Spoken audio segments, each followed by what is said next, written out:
తాకట్లో ఉన్న మీ బంగారాన్ని విడిపించి ఆ రోజు ఆన్లైన్ రేటుకి కొంటాం. Sharma gold company. దేశవ్యాప్తంగా పెట్రోల్ డీజిల్ ధరలు పెరిగాయంటూ నెలకొన్న గందరగోళంపై కేంద్ర ప్రభుత్వం క్లారిటీనిచ్చింది. పెరిగిన ధరల ప్రభావం ప్రజలపై ఏమాత్రం ఉండబోదని స్పష్టం చేసింది. ఎక్సైజ్ సుంకాన్ని ఆయిల్ కంపెనీలే భరిస్తాయని పేర్కొంది. ప్రస్తుతం పెట్రోల్ డీజిల్ ధరలో ఎలాంటి మార్పు లేదని కూడా వెల్లడించింది.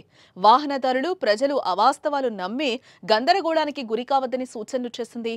తాజాగా లీటర్ పెట్రోల్ డీజిల్ పై ఎక్సైజ్ డ్యూటీని ₹2 పెంచుతూ కేంద్రం ఉత్తర్వులు జారీ చేసిన విషయం తెలిసిందే.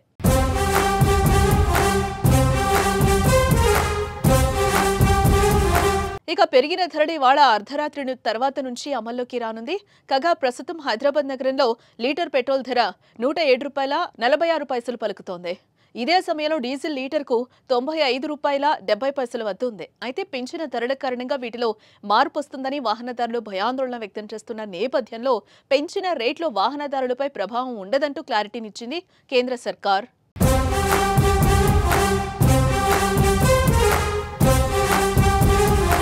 ఇక మరోవైపు అమెరికా చైనా ట్రేడ్ వార్, ఆర్థిక మాంద్యం భయాలు, ఒపెక్ ప్లస్ ఉత్పత్తి పెంపు వంటి అంతర్జాతీయ ఆర్థిక భయాల నేపథ్యంలో కొంతకాలంగా క్రూడ్ ఆయిల్ ధరలు భారీగా పతనమవుతున్నాయి. వారం వ్యవధిలోనే సుమారు $10 వరకు తగ్గి ఇప్పుడు 3 ఏళ్ల కనిష్ట స్థాయికి చేరాయి. డొనాల్డ్ ట్రంప్ నేతృత్వంలోని అమెరికా ప్రభుత్వం పరస్పర సుంకాల కారణంగా అంతర్జాతీయ ముడి చమురు ధరలు తగ్గుముఖం పట్టాయి. ఈ తరుణంలోనే ఎక్సైజ్ సుంకం పెంపు చోటు చేసుకోవడం గమనార్హం. అంతర్జాతీయంగా చమురు ధరలు తగ్గినందున ఈ అదనపు భారాన్ని చమురు సంస్థలు సర్దుబాటు చేసుకుంటాయని కేంద్రం ప్రకటన చేసింది.